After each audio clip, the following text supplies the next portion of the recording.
How do you keep your stomach so flat? You look amazing. Thank you so much to this commenter. Much love. You know, it's funny because when I was in high school, and I was a lot heavier back then, and I remember saying to my sister, I just want to, we just want to be skinny. This was like back in the 90s, and skinny was in. Skinny was everywhere. Skinny was what everyone wanted to be. We weren't probably that healthy at this point, but that's a whole nother video. And she said, what you're seeing in magazines isn't realistic. Like, nobody could really, be that skinny. Everyone's always got a little fluff hanging over. And I wasn't happy with that. I wasn't happy with that. And I was like, no. And throughout my life, I was like, no. And that's when I went from this to this. Yeah, pretty skinny right there.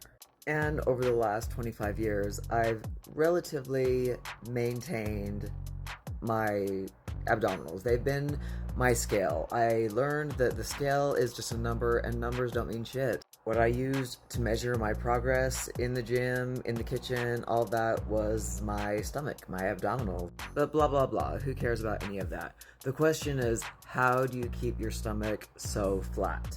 And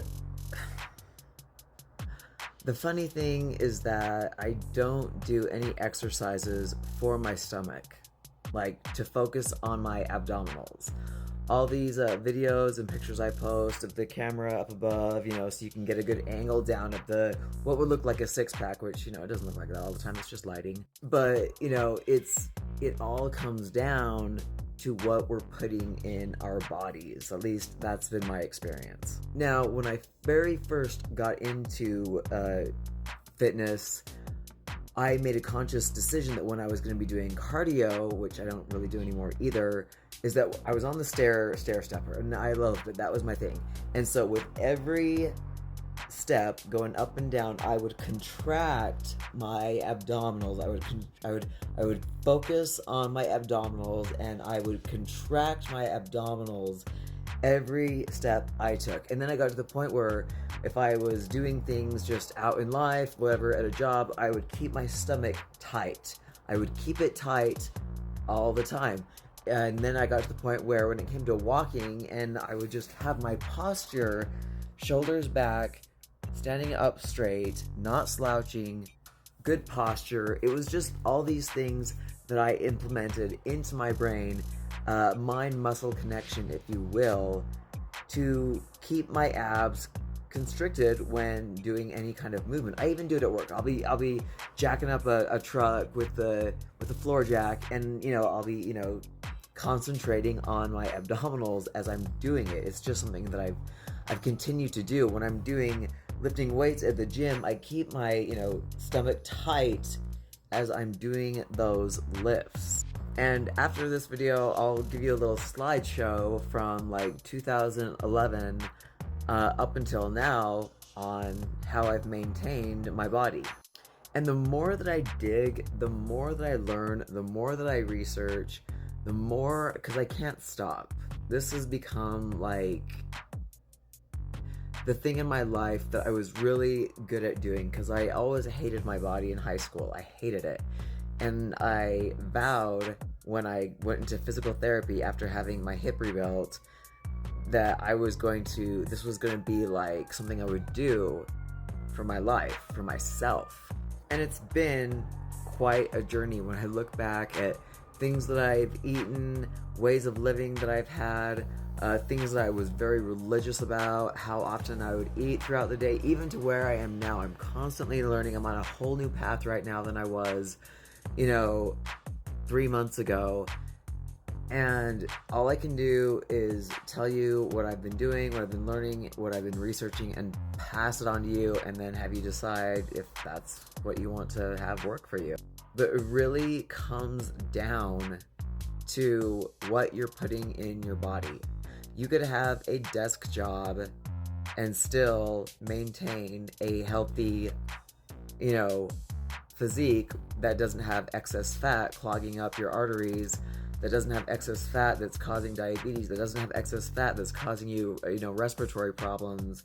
Let's face it, there's nothing healthy about a decent amount of fat on the body. This isn't a, discussion of what looks good, what doesn't look good. This is about your physical well-being, and that a decent amount of fat on the body, makes you closer to living in an unhealthy life, a life that's not sustainable, a life where you don't have energy. How you feel throughout the day is everything. How you take care of yourself, that saying, your health, yeah, it is everything. It's your most prized possession is keeping your body healthy. If you give a shit about your life at all, or about the life that maybe you're caring about. If you have kids, if you have someone that you need to take care of, you need to take care of yourself first. And I don't know, maybe this person was just being sweet and wanted to pay me a compliment, but whenever they do, I kind of take it seriously, because there's so much misinformation out there. And you guys, I'm not a doctor, I'm not a dietitian, I'm not a coach. I'm someone who does not suffer from diabetes. I am someone who is helping herself be, getting off my medication that I was taking for a lot of mental disabilities.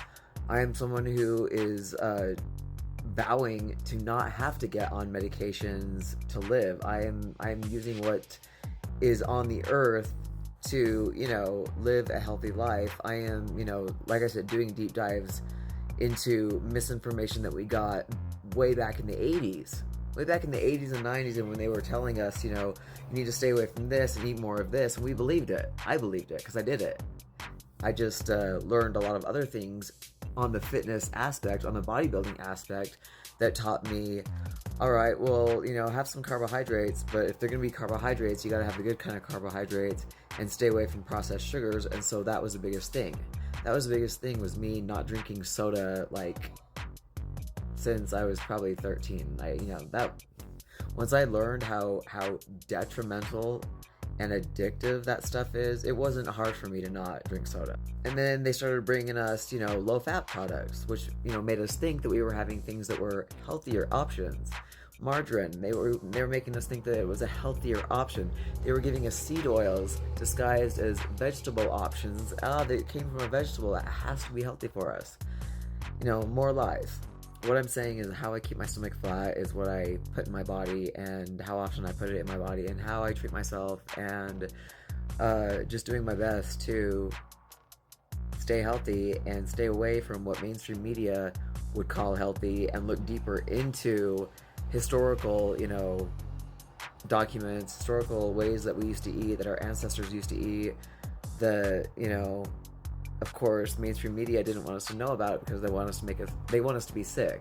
How do we make money in this corporate America without sick people? So I'm just going to leave it at that. If you have questions, cool. I'm going to leave you just this timeline of how I've, kept my body in pretty decent shape. And if you have any questions, hit me out.